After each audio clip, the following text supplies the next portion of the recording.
Hi friends, welcome to my channel. నేను మీ Lakshmananda బేద.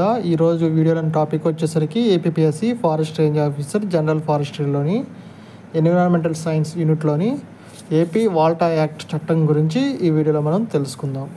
So అసలు ఏపీ వాల్టా యాక్ట్ అంటే ఏంటి, సో వాటిలో special exam point of view considerations ఏమున్నాయనేది ఈ వీడియోలో మనం తెలుసుకుందామండి. సో నిజానికి వాల్టా చట్టం అనేది 2002లోనే వచ్చింది. సో కానీ ఏపీ ప్రభుత్వం 2004లో కొన్ని సంస్కరణలు తీసుకొచ్చి ప్రస్తుతం ఈ చట్టాన్ని అమలు చేస్తున్నారు. అసలు వాల్టా అనే చట్టం ఉందని మీలో ఎంతమంది తెలుసండి? అసలు వాల్టా అనే చట్టం అనే పేరు ఎప్పుడైనా విన్నారా? వింటే మీరు కామెంట్ చేయండి. మీకు తెలిసింది వాల్టా చట్టం గురించి కింద కామెంట్లో మెన్షన్ చేయండి. సో ఆంధ్రప్రదేశ్ వాల్టా చట్టం 2004 అనేది ఆంధ్రప్రదేశ్ రాష్ట్రంలోని వాల్టా ఏర్పాటుకు సంబంధించిన చట్టం. దీన్నే వాటర్ ల్యాక్ ట్యాంక్స్ అథారిటీ అంటారు. సో ఈ చట్టం యొక్క ప్రధాన లక్షణాలు ఏంటంటే వాల్టా ఏర్పాటు, వాల్టా ల్యాక్ ట్యాంక్స్ అథారిటీని ఏర్పాటు చేయటము. రెండవది వచ్చేసరికి నీటి వనరుల నిర్వహణ. వాల్టా చట్టం ప్రకారం నీటి వనరులను నిర్వహణ చేయడము, వాటిని పరిరక్షించడము మరియు వాటి యొక్క అభివృద్ధికి బాధ్యత వహించడము. మూడవది వచ్చేసరికి నీటి వినియోగాన్ని నియంత్రణ చేయడం. వాల్టా నీటి వినియోగాన్ని నియంత్రించడంతో పాటు నీటి వనరుల సంరక్షణ మరియు సమర్థవంతమైన వినియోగాన్ని ప్రోత్సహిస్తుంది. సో ఏపీ వాల్టా అనగా ఆంధ్రప్రదేశ్ నీరు భూమి చెట్లు 2004 చట్టం అంటారు. దీన్నే AP water and land trees act అని కూడా అంటారు. తెలుగులో భూమి నీళ్లు చెట్టు చట్టం అంటారండి. ఈ చట్టం మొదటగా 2002లో మనకి అమల్లోకి వచ్చింది.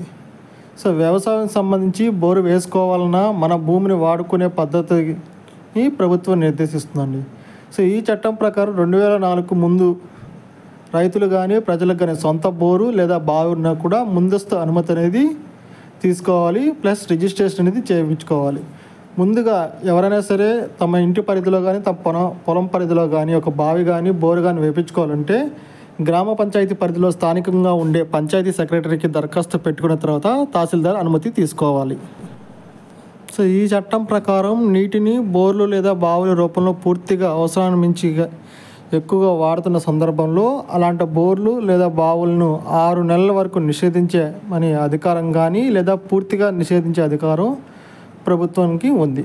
సో ఒకప్పుడు అరక దున్నడం వస్తే రైతు అయిపోయేవాడండి. కానీ ప్రస్తుతం మాత్రం వ్యవసాయం, భూమి, ఎరువుల చట్టాల మీద ప్రతి రైతుకు అవగాహన అనేది ఉండాలి.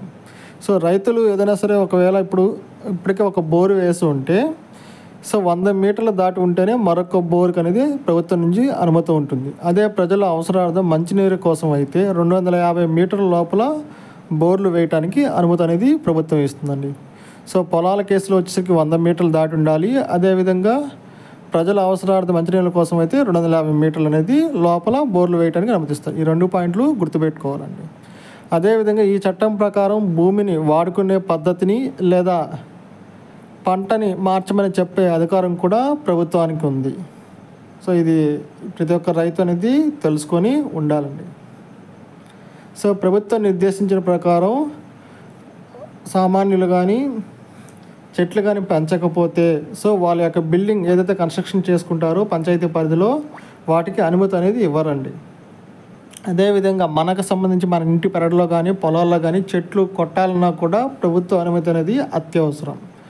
అదేవిధంగా ప్రత్యేక కేటగిరీకి చెందిన ఉదాహరణకు ఎర్రచందనం కానీ టేకు చెట్లు కానీ ఇలాంటివి కానీ ఉన్నట్లయితే ముందుగా సంబంధిత డిఎఫ్ఓ దగ్గర నుంచి అనుమతి అనేది తప్పనిసరిగా తీసుకోవాలి. క్లుప్తంగా చిన్న మాటలో చెప్పాలంటే భూగర్భ జలాల పరిరక్షణ కోసమే ఈ వాల్టా చట్టం అనేది ఆంధ్రప్రదేశ్ ప్రభుత్వం తీసుకొని వచ్చిందండి. సో భూగర్భ జలాలతో పాటు భూమి మరియు చెట్లు కూడా సంరక్షణలో భాగంగానే ఈ చట్టాన్ని తీసుకొని వచ్చింది. ప్రతి ఒక్క సామాన్యుడు రైతు కూడా ఈ వాల్టా చట్టం మీద అవగాహన అనేది ఉండాలండి. సో కొన్ని గ్రామాల్లో లేదా కొన్ని ప్రాంతాల్లో బోర్లు బావులను పూర్తిగా వాడకుండా నిషేధించాలన్న వాల్టా చట్టాల ప్రకారం ప్రభుత్వాలు కోరుతున్నాయి. సో ఓవర్ ఎక్స్ప్లోటెడ్ జోన్స్ ఎక్కువగా అంటే నీటిని వాడవద్దని ఆ ప్రాంతాల్లో బోర్లు లేదా బావులు నుంచి నీళ్లు తీయడానికి వీల్లేదని చెప్పడం జరుగుతుంది. అటువంటి పరిస్థితుల్లో 6 నెలల వరకు నిషేధించమని చెప్పే అధికారం ప్రభుత్వానికి ఉంటుంది. సో ఎన్ని నెలలు అంటే 6 నెలలు. ఇది ఎగ్జామ్ పాయింట్ ఆఫ్ వ్యూలో మనకి ఇంపార్టెంట్ పెట్టండి. సరే, ఇందాక చెప్పినట్టు ఇప్పటికే ఒక బోర్ కానీ వేసి ఉంటే 100 మీటర్లు దాటి ఉంటేనే నెక్స్ట్ బోర్కి అనుమతి ఉంటుంది. అదేవిధంగా మన పొలం పక్కన మరొక రైతు 100 మీటర్ల దూరంలో బోర్ కానీ వేసి ఉంటే మరొకరు అనేది ఖచ్చితంగా అనుమతి ఇవ్వరు.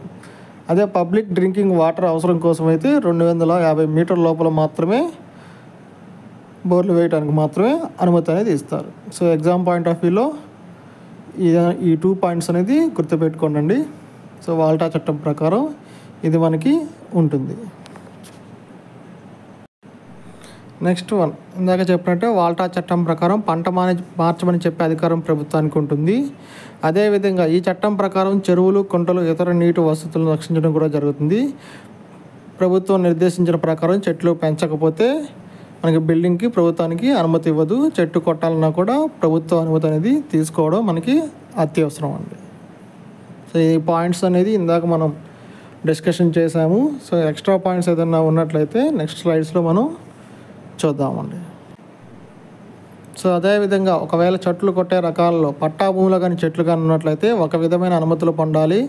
అదేవిధంగా అటవీ భూముల్లో పట్టా భూములు అయితే ఒక విధమైన అనుమతులు అనేది పొందాలి. సో ఏదైనా సరే అనుమతులు లేకుండా చెట్లు కొట్టినా ప్రభుత్వానికి కేసు నమోదు చేసే అధికారం అనేది ఈ వాల్టా చట్టం ప్రకారం ఉంది. అదేవిధంగా ఏ కేటగిరీ అయినా సరే సంబంధిత డిఎఫ్ఓ దగ్గర నుంచి, అంటే డిస్ట్రిక్ట్ ఫారెస్ట్ ఆఫీసర్ దగ్గర నుంచి అనుమతి తీసుకోవాలి.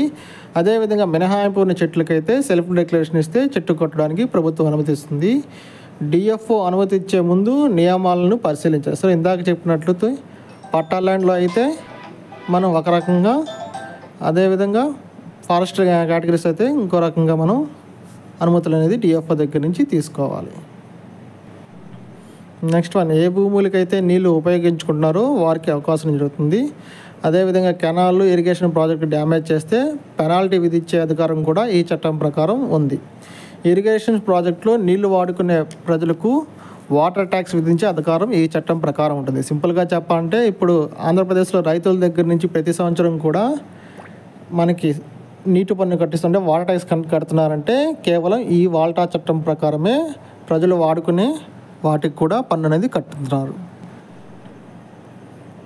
అదేవిధంగా ఈ చట్టం పరిధిలో కొన్ని రకాల పన్నులు వేయడానికి అధికారం ఉంటుంది. సో ఈ చట్టం ప్రకారం ప్రాజెక్ట్ ఏరియాలో చెట్లు పెంచడానికి వీల్లేదు. చెట్లు పెంచినట్లయితే ప్రాజెక్ట్కి డ్యామేజ్ కలుగుతుంది. ఇరిగేషన్ చట్టం ప్రకారం కొన్ని రకాల పనులు చేయడానికి వీలు అనేది లేదండి. అదేవిధంగా నీళ్ళ చట్టం ప్రకారం రైతులకి ఎన్నికలు నిర్వహించి వాటర్ యూజర్ అసోసియేషన్ అనేది ఏర్పాటు చేయాలి. ఆంధ్రప్రదేశ్లో ఇటీవలే వాటర్ యూజర్ అసోసియేషన్ అనేది ఏర్పాటు చేశారు. ఒక ప్రాజెక్ట్ ఏరియాలో వాటర్ యూజర్ అసోసియేషన్ ఏర్పాటుకి నీళ్ళ చట్టంలో ప్రొసీజర్ అనేది ఉంటుంది. సో అటవీ నిర్వహణకు కూడా స్టేక్ హోల్డర్ని భాగస్వామ్యం చేయొచ్చు. సో వీడియో నచ్చితే లైక్ చేయండి, షేర్ చేయండి, సబ్స్క్రైబ్ చేసుకోండి. ధన్యవాదం.